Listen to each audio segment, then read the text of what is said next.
जय जगन्नाथ दर्शक बंधु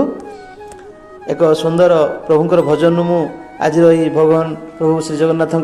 रहस्य को नहीं वीडियो नहीं आसी मुझे अति प्रिय कमल दास दास भक्तिरा चैनल को ए वीडियो माध्यम स्वागत जनाऊँगी। आप भाई कि श्रीमंदिर में प्रतिदिन हजार हजार भक्तों रंधा जाऊा महाप्रसाद बा अबढ़ा आधुनिक धातु पात्र कहीं करा जाए नहीं कहीं आज भी ताहा माटी पात्र रंधा जाए। दर्शक बंधु प्रभु श्री जगन्नाथ हेले कलिजुगर जीवंत विग्रह और से होचंदी बड़ भोगक्षय ठाकुर होउथिबा रोषई विश्वर एकमात्र रहस्यमय रोषई प्रतिदिन 60 पौटी भोग रोषई कर जाय थाए। दर्शक बंधु सहज कथा नुह ए 60 पौटी रोषई को तैयारी करिया प्रतिदिन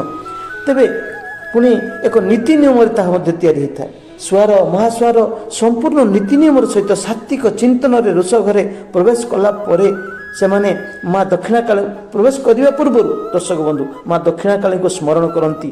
सिंदूर को लगेकी आदर्श प्राप्त होला परे से गणेश को ध्यान करती एत परिमाण भोग तैयारी से ताकू शक्ति दिंतु से निर्विघ्न रोष कार्य समापन हो प्रार्थना करी रोष कार्य आरंभ करती।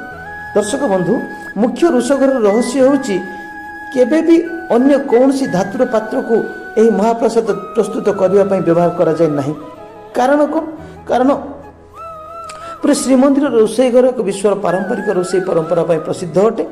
तेबे यह परंपरा यह केवल परंपरा नुह यह पछरे लुचि रही श्री जगन्नाथ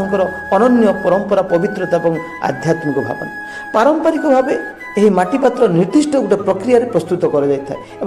रोषघर नियम अनुसार व्यवहार कर सबुठार आश्चर्य कथा है दर्शक बंधु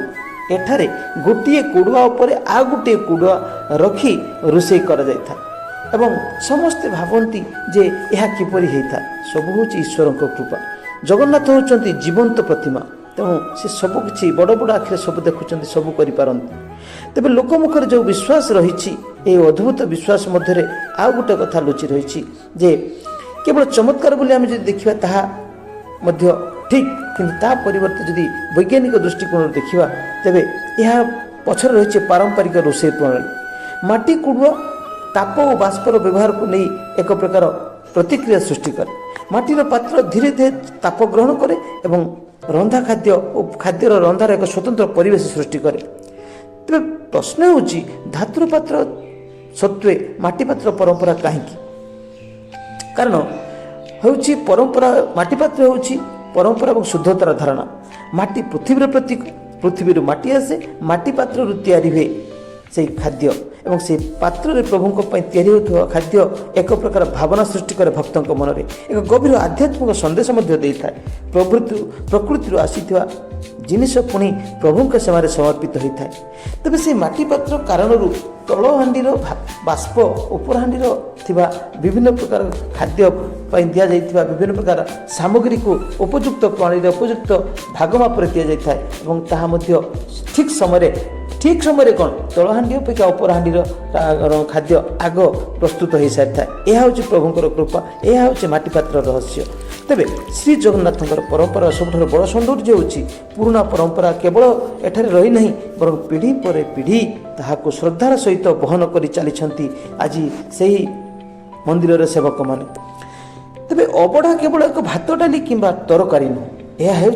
परंपरा भक्ति और श्री जगन्नाथ और संस्कृतिर एक जीवंत प्रतीक आउ से माटी हांडी आमको मन पकई दिए माटीर जीवन माटीर सेवा आउ सबकि शेष में प्रभु चरण में निजक समर्पित करवा। दर्शक बंधु यही नुआ नुआ रहस्यमूलक वीडियो देखा मोर चैनल को सब्सक्राइब करूँ वीडियो को जब भल लगे लाइक करूँ अन्य शेयर करूँ पुणी एक रहस्यमय वीडियो देखा रोची। जय जगन्नाथ।